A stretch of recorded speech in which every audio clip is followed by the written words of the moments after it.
कि वाकई मैंने जब रब से कहा ना कि अल्लाह बेबस हो चुका हूँ, अब नहीं मेरे कंट्रोल में, कुछ भी नहीं रहा, तो ऐसी सकत अल्लाह सुब्हानहू व तआला ने दी और ऐसा मतलब अल्लाह की तरफ से वो दवाइयाँ भी इफ़ेक्ट करना शुरू हो गई। लड़ाइयाँ फैमिलीज़ में और फैमिलीज़ में तलखियाँ, तलख मिजाजी, ताने देना एक दूसरे को मेंटल टॉर्चर देना, ठीक है ना, एक दूसरे को डिग्रेड करना, कितने इससे मतलब वो डिप्रेशन जन्म लेती है और कितने ग्रजेस जन्म लेते हैं। और लेकिन कुछ ना कुछ जब हम अल्लाह ताला की उन चीज़ों को और उन जो अल्लाह ताला के एक्शंस हैं, प्रैक्टिसेस हैं, उनकी कुछ ना कुछ हिकमत को जब हम कंसीव करते हैं ना, तो नेचुरली हमारी जो है ना वो एक कॉग्निटिव रिस्ट्रक्चरिंग ऑटोमेटिकली शुरू हो जाती है वहाँ पे। अल्लाह ताला से मोहब्बत बहुत इंपॉर्टेंट चीज़ है। सही है।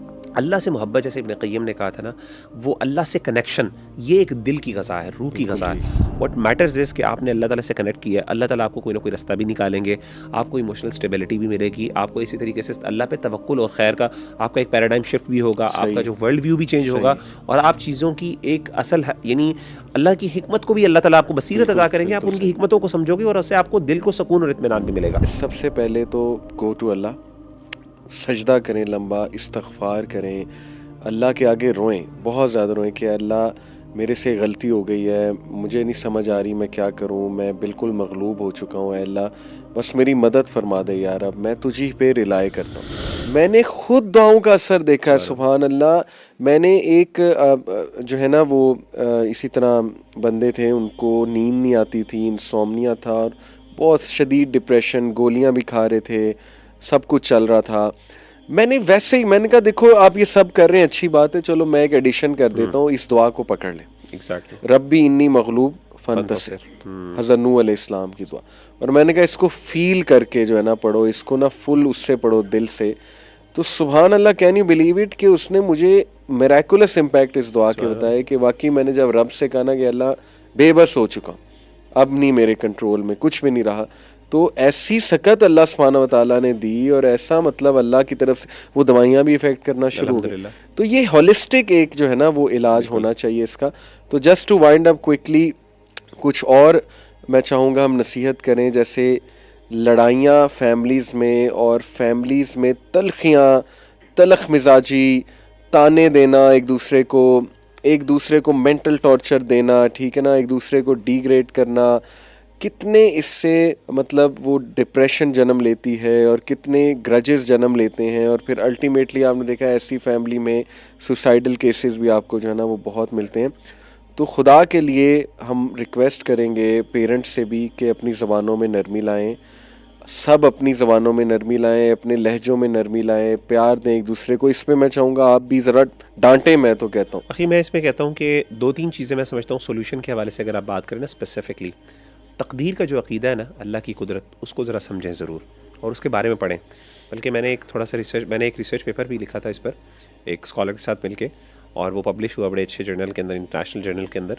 अच्छा। वो एक इब्न क़य्यिम रहमहुल्लाह ताला उन्होंने किस तरीके से कॉग्निटिव रीस्ट्रक्चरिंग का मॉडल प्रेजेंट किया, और उसके अंदर वो सारा कॉन्सेप्ट है ना वो तकदीर का है, और वो एक्सेप्टेंस की जो आप बात करें ना बार बार, तो मैं समझता हूँ कि एक बंदा जो अल्लाह ताला के इस निज़ाम को या अल्लाह की कुदरत का कुछ ना कुछ, यानी ऑब्वियसली हम उसकी हकीकत तो नहीं समझ सकते बिकॉज इंसान बहुत कमज़ोर है, इंसान की नॉलेज नहीं है वो उतनी, लेकिन कुछ ना कुछ जब हम अल्लाह ताला की उन चीज़ों को और उन जो अल्लाह ताला के एक्शंस हैं, प्रैक्टिसेस हैं, उनकी कुछ ना कुछ हिकमत को जब हम कंसीव करते हैं ना, तो नेचुरली हमारी जो है ना वो एक कॉग्निटिव रिस्ट्रक्चरिंग ऑटोमेटिकली शुरू हो जाती है वहाँ पे।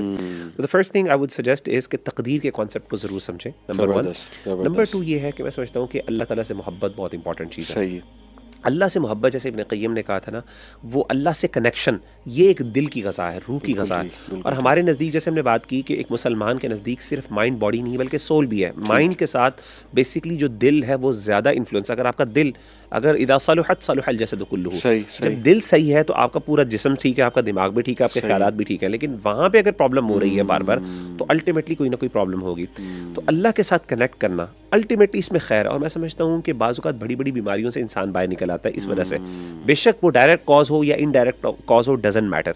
व्हाट मैटर्स इज़ कि आपने अल्लाह ताला से कनेक्ट किया, अल्लाह ताला आपको कोई ना कोई रास्ता भी निकालेंगे, आपको इमोशनल स्टेबिलिटी भी मिलेगी, आपको इसी तरीके से अल्लाह पे तवक्कुल और खैर का आपका एक पैराडाइम शिफ्ट भी होगा, आपका जो वर्ल्ड व्यू भी चेंज होगा, और आप चीज़ों की एक असल यानी अल्लाह की हिकमत को भी अल्लाह ताला आपको बसीरत अदा करेंगे, आप उनकी हिकमतों को समझोगे और उससे आपको दिल को सुकून और इत्मीनान भी मिलेगा। इसी तरीके से मैं समझता हूँ आखिरत जो है, द कॉन्सेप्ट ऑफ ईमान बिल आखिरा, ख़ास तौर पे अगर आप मिसाल के तौर पे एनजाइटी बहुत होती है, स्ट्रेस बहुत होता है, जन्नत के बारे में पढ़ें। जन्नत जो है ना, जन्नत का जो अल्लाह ताला ने जो जिस तरीके से कुरान मजीद के अंदर तफसील से अल्लाह ने जिक्र किया ना कि जन्नत के अंदर क्या क्या होगा, और अहादीस में तो सुभान अल्लाह बहुत तफसील है। एक उम्मीद, देखें यअस जो है ना, ये एक बीमारी है जो कुरान ने जिक्र की है। मैं समझता हूँ कुरान मजीद ने 2-3, अगर आप साइकोलॉजिकली प्रॉब्लम्स को देखें, 3 बड़ी प्रॉब्लम्स को कुरान ने डिस्कस किया। एक हमको जो बेसिकली एंजाइटी आप स्ट्रेस कह सकते हैं, और एक हुज़न या हज़न है जिसको हम डिप्रेशन कह सकते हैं, प्रोलॉन्ग गम जो है, और तीसरी अल-यअस मायूसी है। ये 3 चीज़ें कुरान मजीद ने जिक्र की हैं। अगर आप इन 3 चीज़ों को, यानी उम्मीद, मोहब्बत और ईमान बिल आखिरा, ये यानी लव, उम्मीद, मोहब्बत, रिजा, उम्मीद, और इसी तरीके से तीसरी चीज़ जो है ना वो है आपका खौफ, अगर आप इन 3 इमोशंस को सही तरीके से मैनेज कर लेते हैं ना, और वो आप लोग ना एक बड़ा अच्छे अंदाज से आप अपने आप को इमोशनली स्टेबलाइज कर सकते हैं। और अगेन इसके साथ ये चीज़ ऐड करना कि फैमिली के साथ one of the major reasons, वो जैसे बड़ी एक longest, one of the Harvard की लॉन्गेस्ट रिसर्च है जिसके अंदर बताया कि इसकी कंक्लूजन ये है कि वो लोग जो जो अपने फैमिली रिलेशंस में जिनके अच्छे हैं, सिला रहमी करने वाले हैं, जिनके आपस के मामला ताल्लुकात अच्छे हैं, उससे क्या हो रहा है कि आपकी यानी ऐसे लोग की सर्वाइवल और इस तरीके से वेल बीइंग और हैप्पीनेस स्केल के अंदर बहुत ज़्यादा वो हाई है। तो कहने का मतलब ये कि ये सारी चीज़ें बेसिक चीज़ें हैं, इसमें कोई रॉकेट साइंस नहीं है, अल्लाह माफ़ करे। हमारा दीन भी बार बार इस चीज़ को हमें हैमर करता बताता है, बस बाकी बस एंड यही है कि मैं रिक्वेस्ट करूँगा, देखें कोई भी किसी भी हालात से, ये हमारे बहन भाई गुजर रहे हैं, बेऔलादी है या कोई फैमिली इशू चल रहा है, कोई लड़ाई झगड़ा है, कोई बहुत ही आपको मजबूर कर दिया गया है, कोई फैमिली फ्यूड्स हैं, लड़ाई मतलब एनमिटी तक बात जो है ना वो गई हुई है, या अल्लाह माफ़ करे कोई बहन है उसका हराम रिलेशन था, अब उसको ब्लैकमेल किया जा रहा है, उसकी पिक्स लीक हो जाएंगी, वीडियोस लीक हो जाएंगी, नो मैटर कुछ भी चल रहा है, सबसे पहले तो गो टू अल्लाह, सजदा करें लंबा, इस्तग़फ़ार करें, अल्लाह के आगे रोएं, बहुत ज़्यादा रोएं कि अल्लाह मेरे से गलती हो गई है, मुझे नहीं समझ आ रही मैं क्या करूं, मैं बिल्कुल मगलूब हो चुका हूं, अल्लाह बस मेरी मदद फरमा दे यार, अब मैं तुझी पे रिलाय करता हूं। आप यकीन करें इतने पावरफुल सेंटेंसेस है ना कि अल्लाह मेरा क्या बनेगा, मतलब बंदा ये कहे अल्लाह से कि अल्लाह मुझे नहीं समझ आ रही, रात को सोने से पहले बातें करे अल्लाह से, सबसे पावरफुल तो ये है अल्लाह से। दूसरा सपोर्ट सिस्टम, प्लीज़ अपने इर्द गिर्द ऐसे लोग ढूंढें, दोस्त हो गए, दोस्त, उनसे शेयर करें इंशाल्लाह, और सोल्यूशन है। बड़ी ही रेयर सिचुएशन है कि सोल्यूशन ही कोई नहीं है, मुझे तो नहीं लगता कि ऐसी कोई रेयर, इन्ना माल उसरी उसरा, इन्ना माल उसरी उसरा, बेशक तंगी के साथ आसानी और बेशक तंगी के साथ एक मुश्किल है तो 2 आसानियां अल्लाह, और साथ का कहा है, ये नहीं कि बाद है, साथ है उसके, ट्राई टू लुक इंशाल्लाह कि वो क्या है, वो आसानी क्या है, मुझे रिलीफ कहाँ से मिल सकता है। तीसरा काउंसलिंग्स भी करवा सकते हैं आप, इवन मेडिसिन अगर प्रिस्क्राइब होती हैं ले लें, डॉक्टर एक कॉम्पिटेंट है, अच्छा साइकेट्रिस्ट है, you can take those medicine इंशाल्लाह, और अल्लाह से दुआ करें कि अल्लाह मुझे हील करें। और टॉक्सिक एनवायरनमेंट से अलहदा होना, ये इसकी शरीयत आपको इजाज़त देती है कि इतना मुंह ना लगे उन लोगों के जिनकी वजह से आपको कॉज किया जा रहा है, और इंशाल्लाह try to seek help no matter what you are going through, इंशाल्लाह मत डरें। अल्लाह ताला जो है वो ज़ात है जो एक ज़मीन से नन्ना सा बीज जो है फाड़ के अल्लाह सुब्हानहू व तआला पूरा एक जो है ना वो पौधा उगा देता है। अल्लाह वो ज़ात है जिसने हज़रत यूनुस अलैहिस्सलाम को मछली के पेट से निकाला, होपलेस सिचुएशन थी वो कम्प्लीटली, तो इसलिए ये जिक्र ला इलाहा इल्ला अंता सुब्हानका इन्नी कुन्तु मिनज़ ज़ालिमीन ये आपको काफ़ी हो जाएगा इंशाअल्लाह।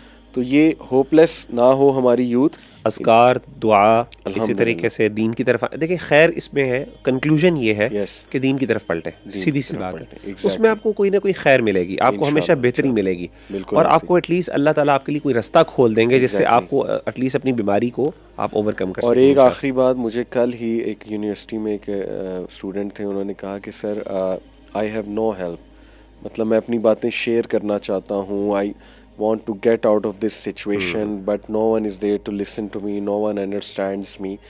तो मैंने वो मौलाना रूमी के कुछ कोट्स बहुत अच्छे हैं, तो मैंने उससे एक कोट बताया कि मौलाना रूमी का कोट है कि if you look darkness everywhere look again, you may be the light. Oh सुभान अल्लाह। तो देखें बड़ा दूसरों के लिए एम्पावरिंग खैर का बायस बन जाए। हाँ, मतलब आप हो सकता है अल्लाह आपसे कोई काम लेना चाह रहा सुभान है, अल्लाह। इसलिए आपको कोई हेल्प कमाल नजर ही नहीं आ कमाल रही। कमाल। अल्लाह हो सकता है चाह रहा है आप खुद पढ़ो, सुभान अल्लाह। खुद एम्पावर हो और दूसरों के लिए हीलिंग बन अल्लाह जाओ अकबर, बिल्कुल। इंशाल्लाह। तो इस इंशाल्लाह। पर्सपेक्टिव से भी सोचें। ज़रूर। अल्लाह ताला सेहत अमल की तंदुरुस्ती दे तौफीक दे। सबको और शैतान से हमें महफूज रखे, और घरों में नहुसत का माहौल ख़त्म करें, कुरान मजीद लाएं।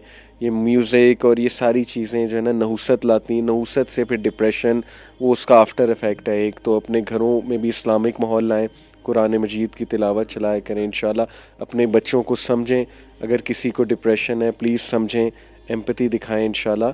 और रिलीजियस लोगों से भी दरख्वास्त है कि ज़रा अंडरस्टैंड करें, अगर कोई बंदा OCD या इस लेवल का आ रहा है तो उसको ऐसे ही मज़ीद टास्क ना दिए जाएं। मतलब अगर आपसे नहीं हैंडल हो रहा तो मत हैंडल उसको करें। तो अल्लाह ताला हमारे हालात पर आमीन, रहम करम फरमाए। जज़ाकल्लाह खैर। जज़ाकुमुल्लाह खैर।